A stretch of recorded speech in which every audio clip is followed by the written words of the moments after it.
I grew up in a small town. Might have heard of it before. San Diego, California. I'm the proud son of an immigrant, and I live just down the road in Canton. Welcome to Ann Arbor and to my home local union, United Association of Union Plumbers and Pipe Fitters, Local 190.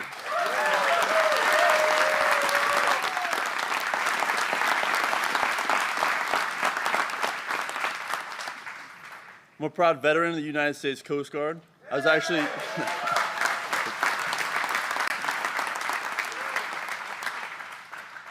actually stationed at Coast Guard Sector Detroit, not too far from here, about an hour. And I'm currently a second-year apprentice in UA 190 in this very building.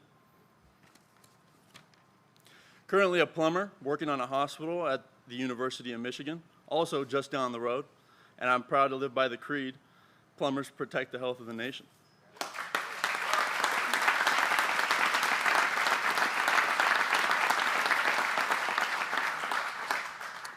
The United Association represents more than 380,000 men and women, just like me, in North America who build this country. We install medical gas systems, we build hospitals, replace lead service lines in our communities. We deliver clean and affordable energy, and we build the future of American semiconductor manufacturing. Sounds like a lot of hard work. It's because it is. We go through a 5-year registered apprenticeship program where we earn full wages and benefits while we learn the skills that make us the best trained craftspeople in the nation.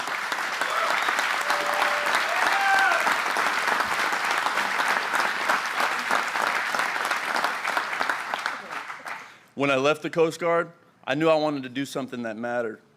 A career where I got to work with my hands, where I belonged to something bigger than myself, and where I had the chance to provide for myself, my family, and one day retire with dignity.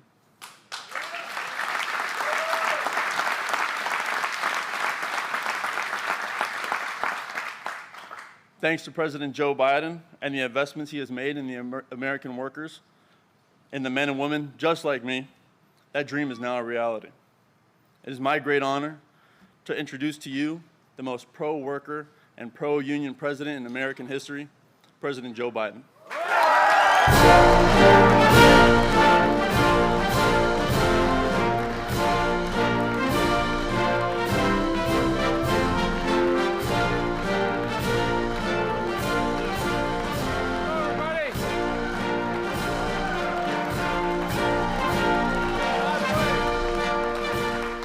By the way, I want you to know. Thank you. Oh, thank you. I want to thank the Coasties. You know, the Coast Guard, they're deployed more places around the world than any other branch. And you play with a good outfit, pal. Yes, sir. Thank you so much. Thank you. Thank you. I appreciate it, sir. Thank you so much.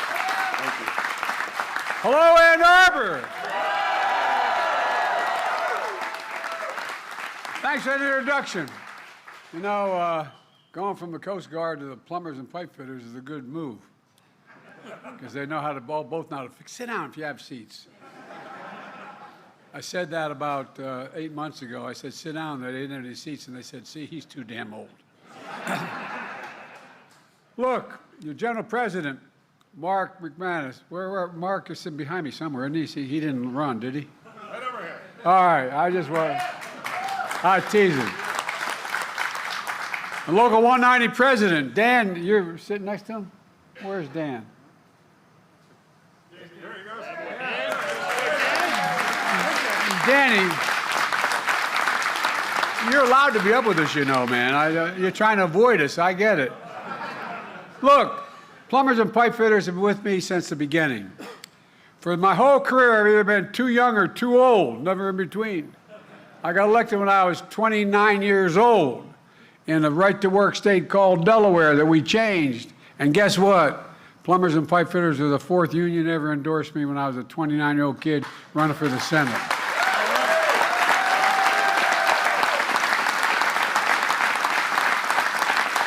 Mark flew over from Washington with me on Air Force One, along with the great national labor leaders, Brent Booker of the Laborers. Brent, thank you. Sean McGarvey, Building Trades. Gwen Mills, Unite Here.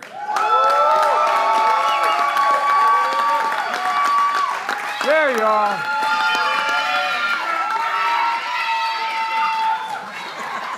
Well, by the way, we were talking about Gwen and I on the plane. She flew out with me. You know, I've heard the word, my dad used the word more than any other adjective, dignity. All these workers bust their neck. They provide our ability to sleep and walk and work and do anything. And they deserve to be treated with dignity. And that's exactly what she's doing.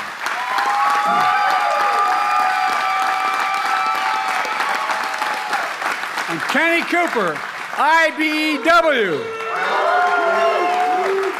Oh, I'll tell you what, man. Kenny was the first one to stand up for me in 2020. He came out and he said he's going to be for me. And he brought his union along and it changed everything. Kenny, you're not only a great labor leader, you're a good personal friend. Thank you. Thank you, thank you, thank you.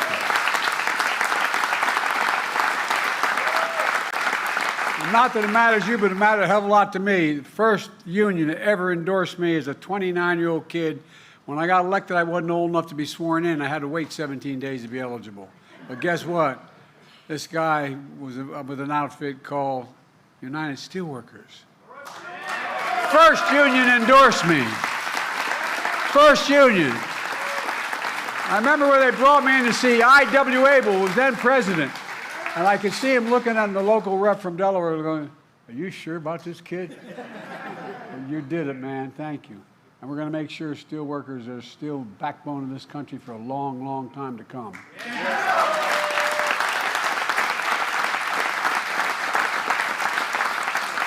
Folks, what a great way to cap off a Labor Day week. To be a proud union state of Michigan. Michigan, Michigan, Michigan. Well, I mean it. It's always great to be with a dear friend, Debbie Dingle, who's a great, great personal friend. Debbie, when you're in a fight, you want Debbie on your side, and thank God she's been on mine. Thank you, Debbie. We're joined by other members and great Congress. Haley, who's been there, one of the most enthusiastic people I know. Haley, stand up. Stand up, kid. And Cherie, who's doing an incredible job. Where is Cherie? She's out there somewhere. There he is. Come on. Stand up, man, because otherwise they'll think your son's the congressman. There are also two members of my cabinet here today. Transportation Secretary Pete Buttigieg.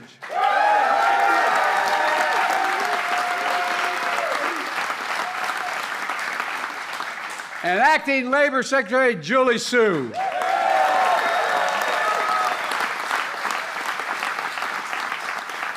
You know, when Marty left, you know Marty used to be Labor Secretary? Marty, I tell you, he's in a comfortable place. He's with guys running around smashing it with hockey sticks. But I tell you what, I think we've changed the Labor Department. They understand the word labor means union.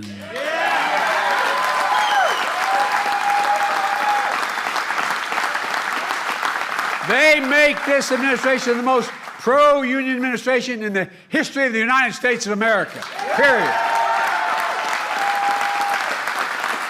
That's why we're growing. It is. Look, a lot of politicians have trouble saying the word union. It ain't worker, it's union. Union. Kamala and I know how to say the word and back the. Look, we know a simple truth. Wall Street did not build America. The middle class built America. When I started saying this years ago, the press looked at me like I was nuts, but guess what? I may be nuts, but I'm right. Not only did the middle class build America, you built the middle class. That's a fact. Labor unions built the middle class.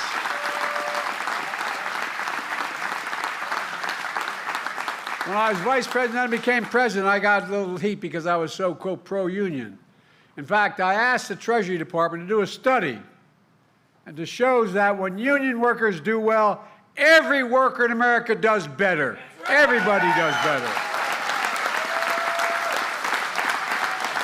And by the way, it's the biggest reason why our economy is the strongest economy in the entire damn world. And that's not hyperbole.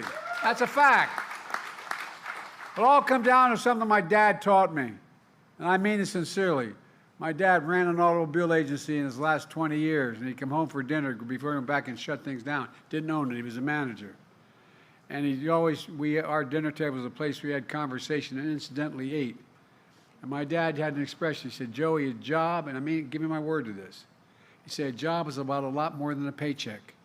It's about your dignity. It's about your place in your community. It's about being able to look your child in the eye and say, honey, it's going to be okay, and mean it. I mean it. It's not a joke.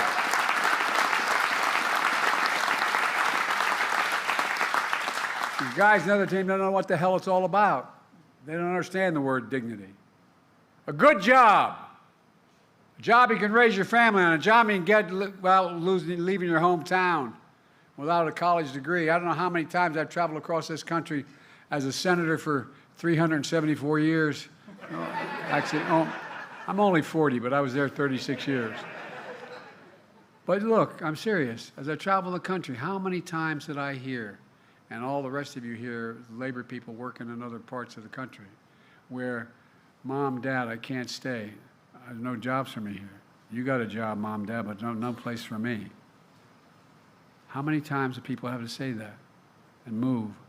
Look at how many communities have been abandoned, left behind, whether they're red or blue, Democrat or Republican. A good union job, a good job in a union is building a future worthy of your dreams. My vision has always been, and I mean this sincerely since I was a young senator, to grow our economy from the middle out and the bottom up instead of the top down. Not a whole lot ever trickled down to my dad's kitchen table. Not a whole lot ever had. We put workers first. We invest in all of America and all Americans. When we do that, we do well. Everybody in America deserves one thing, a fighting chance. Just a chance, no guarantee, a chance, fighting chance.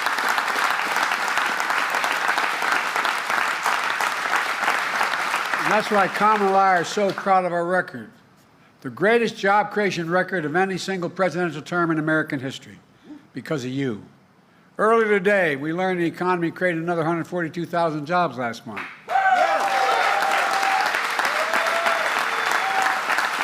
That's 42 straight months in a row, every single month increasing jobs to a total of 16 million new jobs since we took office. It's a fact. And they told us we couldn't do it. Over 1.6 million jobs in construction and manufacturing. Where in the hell is it written that America can't lead the world again in manufacturing? We are leading the world in manufacturing, and we'll continue to. Unemployment is down, wages are up. Inflation is way down and continue to come down. I predict it's going to come down this month a little more. And just last year, we added 250 new energy jobs. Clean energy jobs, growing twice as fast as any other sector of the economy. Clean energy. I know the other team doesn't think there's any such thing as global warming. Well, I like to put the other nominee for president, the former president, I'd like to put him in the middle of Arizona for a while. Clean energy workers are joining unions at the highest level in history, double any other portion of the workforce. I've said it before. When I think climate, I think jobs, good paying union jobs.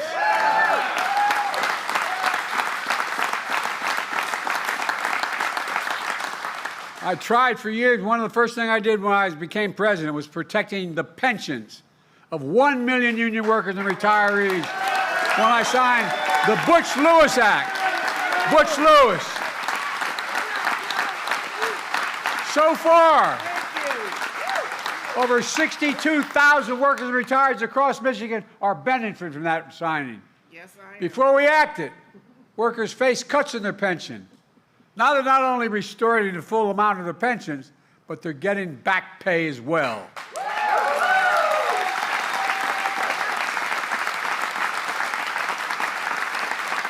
Where I come from, my family, are making them whole again. It's a big deal, but let's be clear.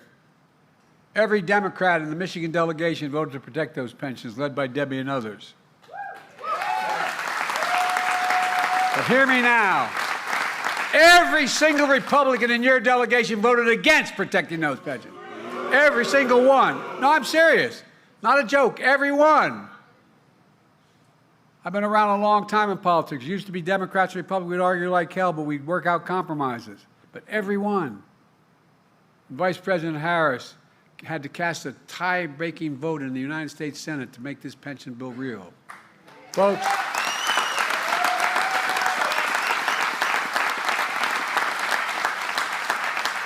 I've been talking about it a while, but we followed up with another big deal, as Barack used to kid me about. I call it Investing in America agenda. It's a simple proposition. That includes our law, rebuilding America's infrastructure, fixing, as your governor said, the damn roads.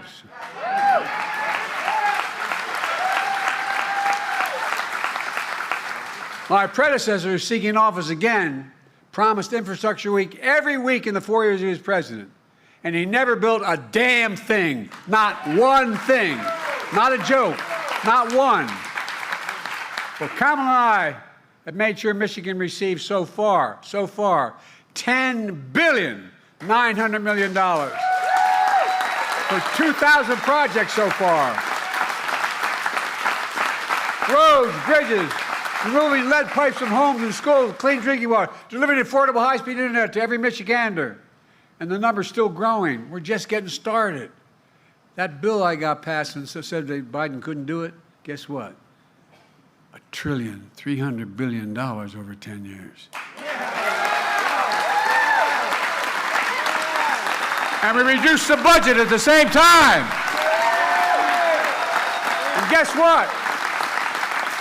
With your support, I signed an executive order to make sure that the largest federal construction projects that are being built in America are built with project labor agreements. You all know what that is. But for folks at home who don't know what a project labor agreement is, the contractor, the subcontractor, the unions put in place the conditions for the construction before it begins. And these agreements make sure construction is top-notch, on time, on task, and on budget. It's a big deal. For a big project like Soo Locks in the Upper Peninsula, that your two great senators, Debbie and Gary Peters, are instrumental in delivering. We're investing $693 million to build better locks, accommodate bigger shipping vessels, carry more products to market, get them there cheaper, and throughout the Great Lakes. It's already created hundreds of jobs, hundreds of union jobs, and more to come. But here's another big deal. Buy American. It's been the law of the land since the 30s, when the Republicans at the time under Roosevelt were trying to break unions and allow the companies to come in and crush them, prevent them happening. They passed laws relating to union movements and how they could not be interfered with. Well, but it also had a provision in it no one paid much attention to, that every penny a president is authorized to spend on any project that the Congress gives the money for has to go to doing two things: hiring an American worker and using the American product.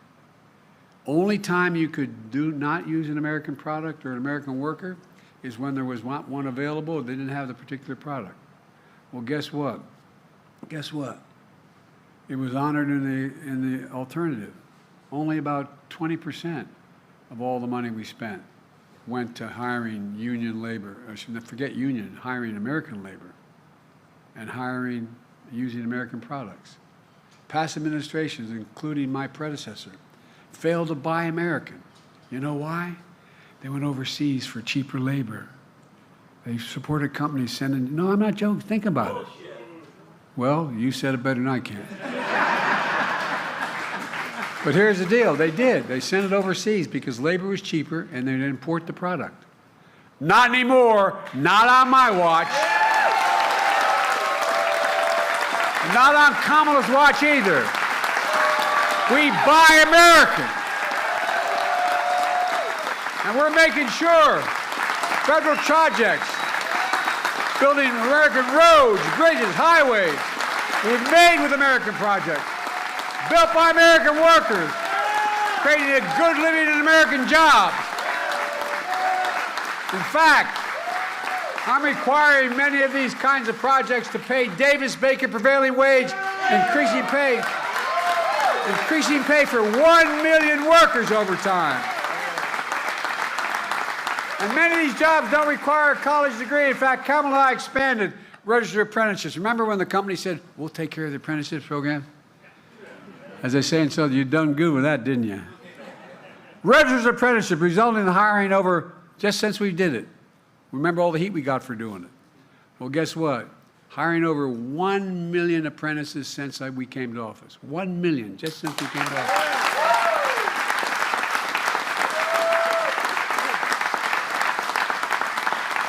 A lot of folks who are in the industry don't realize that apprenticeship is like earning a college degree. For real. Some of you apprentices have to be journeymen for 4 to 5 years. You get paid to learn a trade. And you're the single best workers in the world. Not a joke. Like Andrew and his fellow plumbers and pipe fitters. Not a joke. It's not a joke. You know, we invented the computer chip, about the size of the tip of my little finger, which we invented it. We modernized. We did all the work. And guess what?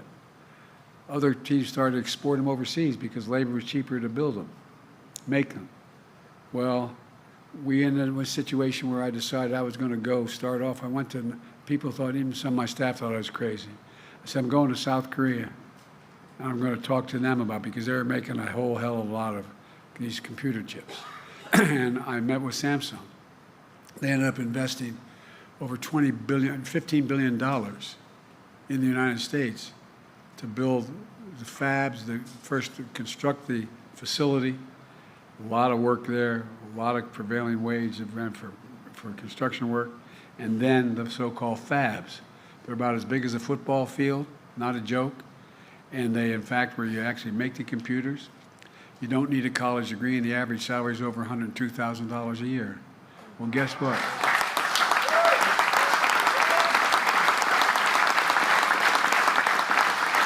So I asked Samsung, why were they coming in that? By the way, it's well over $50 billion being invested coming from abroad.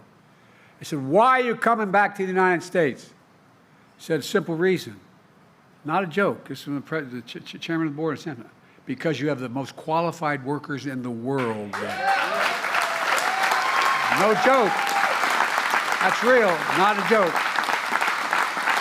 And it's the safest place in the world for me to invest my money. But here's the deal, guys. We're not going to see it for a little bit because it takes time to build those factories. None of them are open yet. But there are going to be millions of people working in those factories. And guess what? Once that starts, you're going to create entire communities around them. When you build a factory that has 500,000 people working in that factory, and they're making good money, guess what? You end up building drugstores, movie theaters, supermarkets. You end up building communities around it. I really mean it. And by the way, 50% of all the business in America is small business. Small business. So look, when Kamala and I come in, we always believe that the National Labor Relations Board should be pro-labor. Well, that's why one of the most significant things we've done is appointing a National Labor Relations Board members who actually believe in unions and the right to negotiate.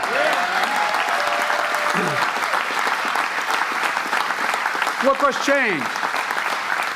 When Trump was president, he appointed union busters in that organization. It's designed to promote unions. And by the way, you think he has any damn idea what we do? No, I'm not being a wise guy. I mean, I wonder whether he has any notion what a hard day's work is. I mean, all he did was lose his father's money.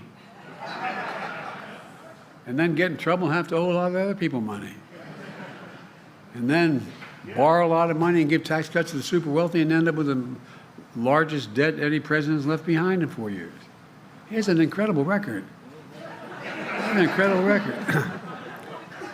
Oh, you think I'm kidding? Look at the numbers, man.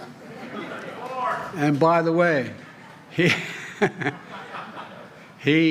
and a guy who was maybe the worst Republican president ever before him ended up with, he's the only one, other than the Republican president, who when he came to office had more jobs than when he left office, lost jobs.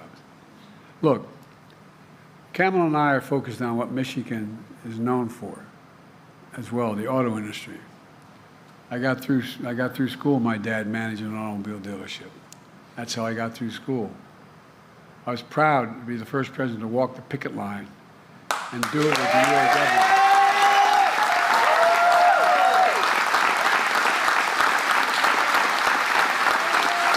Walk the picket line with UAW workers here in Michigan. And Kamala walked it as well. But Trump would much rather cross a picket line than walk one. Look, the UAW's historic wage increase have led to virtually every automaker across the country to raise wages as well. They're not only unions, with recent hardworking success, from the SEIU to the writers and actors, dock workers, healthcare workers, baristas, warehouse workers, and so many more. We've made a lot of progress, but we still have more to do. That's why we're here today. In a few minutes, I'm going to sign another groundbreaking executive order. It's called the Good Jobs Executive Order. For the first time in our history, the official policy of a presidential administration is to specify a clear list of higher labor standards for jobs created through my Investing in America agenda. And here's why what my executive order will do. For jobs created using federal dollars, Good Jobs Executive Order will call on a federal agency to protect the workers, the power of the workers, to encourage the free and fair choice to join a union. My executive order goes on to call on federal agencies to include high labor standards in grants that we give, prioritizing projects that pay wages you can raise a family on and provide benefits like child care.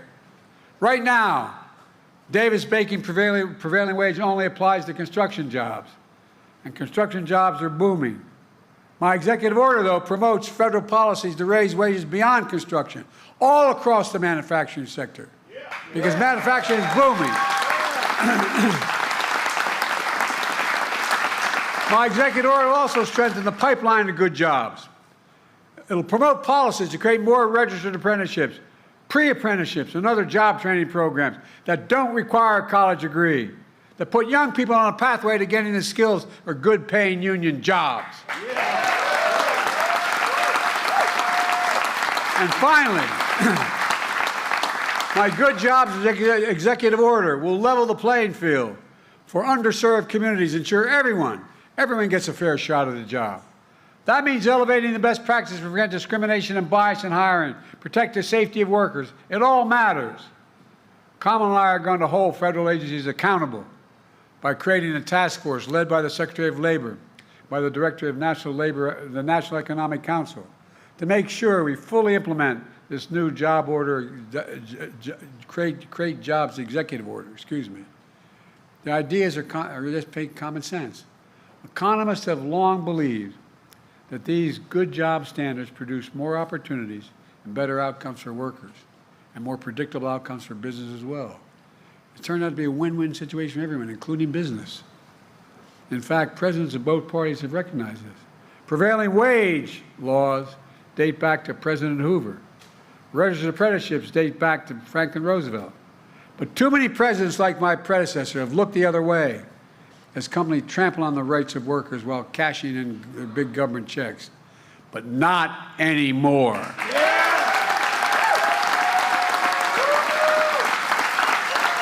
With today's executive order, Kamala and I are setting a policy across the board in the support of good job standards. And from this point onwards, any president who disagrees with that is going to have to say so out loud, say it to your face, and repeal that order, and I want to see them try to do it. Let me close with this. In 2020, I said one of the reasons I was running was to rebuild the backbone of America, the middle class. Nearly 4 years later, we've done just that. In thousands of cities and towns across the country, we're seeing the great American comeback story. My predecessor believes America is a failing nation. He's a failing president, a failing man. He's wrong. America isn't failing, we're winning. We are the indispensable nation in the world. We're the nation of dreamers and doers that led to the greatest advances in human history over the last 200 years. That's who we are. But my predecessor doesn't get it. He refused to visit an American cemetery in France that I was just near because, according to his own chief of staff, a 4-star Marine general, Trump said those servicemen buried there are suckers and losers. My son died because of a year in Iraq. I'm just happy, and I mean this in front of my heart. I'm glad I wasn't there. I think I would have done something. No, I think you would have too. They're heroes. He's the sucker. He's the loser, the way he talks about it.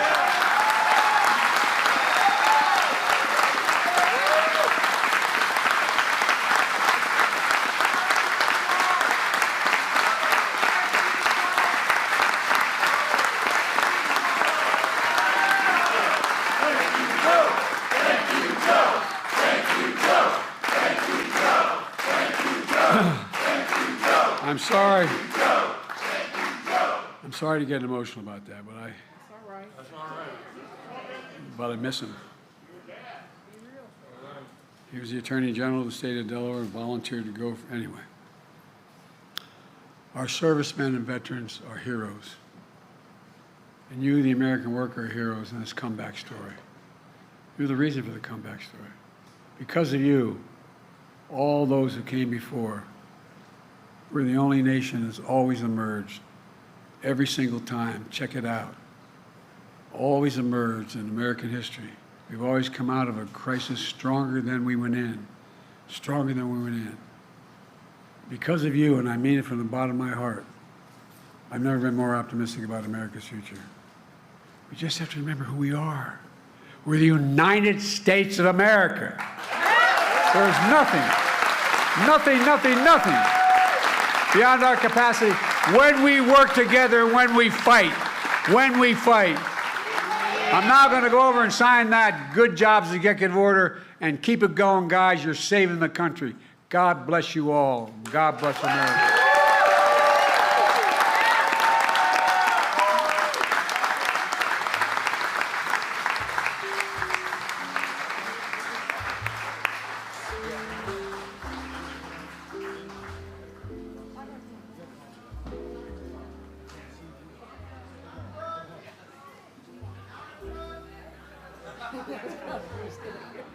Timing is everything.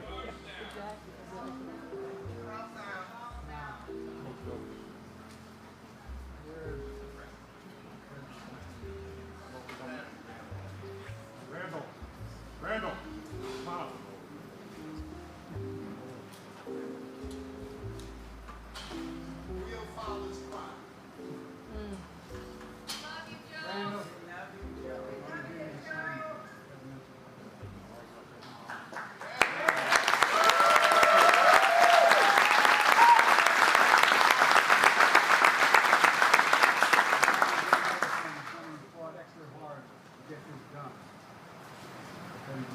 Yeah.